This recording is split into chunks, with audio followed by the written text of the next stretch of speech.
আসসালামু আলাইকুম। এই ভিডিওটা আমি কালকে করে রাখছিলাম। কালকে শুক্রবার গেছে। তো সহজভাবে সহজ নিয়মে সহজ পদ্ধতিতে বিরিয়ানি রান্না করব। তো এখানে পোলার চাল নিলাম, মসলা নিলাম বিরিয়ানির, কয়েকটা আলু নিলাম, মুরগির মাংস নিলাম, তারপর হচ্ছে পেঁয়াজ, কাঁচামরিচ আর টমেটো একসাথে ব্লেন্ডার করে নিলাম। তো আদা রসুন আর একটুখানি জিরার ফাঁকি। তো এখানে আমি ব্লেন্ডার করে রাখছিলাম। কাঁচামরিচ, টমেটো, পেঁয়াজ দিয়ে দিলাম, আদা রসুনটাও দিয়ে দিলাম, একটু লবণ দিলাম। এখন বিরিয়ানির মশলাটা দিয়ে দিব।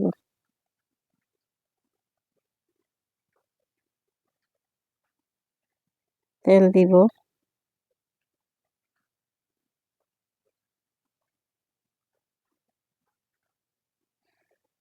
2 চামচ ধনিয়ার গুঁড়া দিলাম, আলু দিলাম।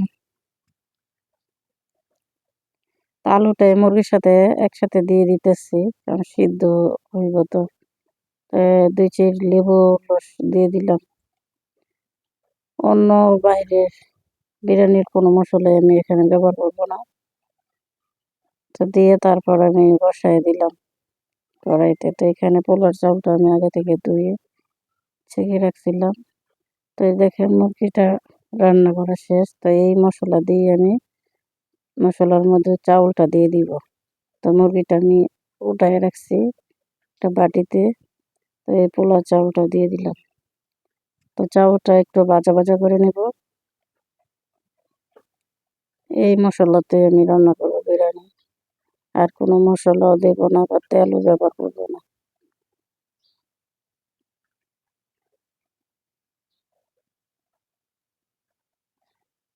তো ভালো করে চালটা ভেজে নিব।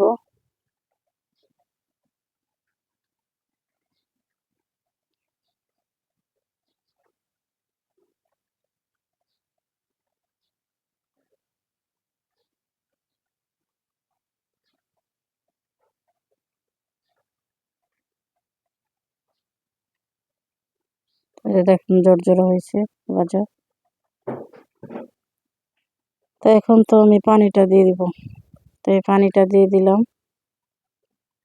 1 কেজি চাউলে চাউল নিচ্ছি, কিন্তু 1 কেজি, মুরগি নিলাম 1.5 কেজি।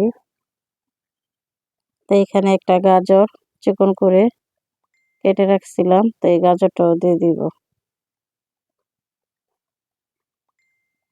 গাজরটাও চাউলের সাথে দিয়ে দিলাম। গাজরটা চাউলের সাথে একেবারে সিদ্ধ হয়ে যাবে।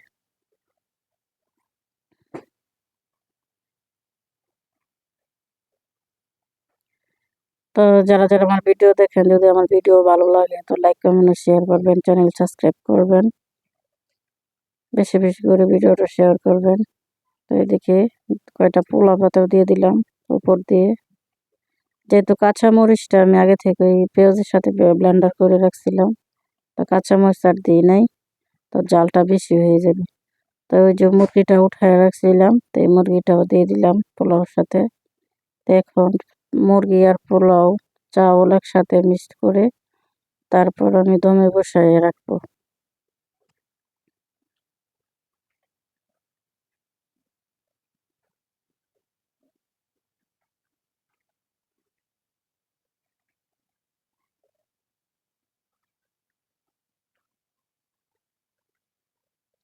তাই যে দেখেন আমার বিরিয়ানি হয়ে গেছে।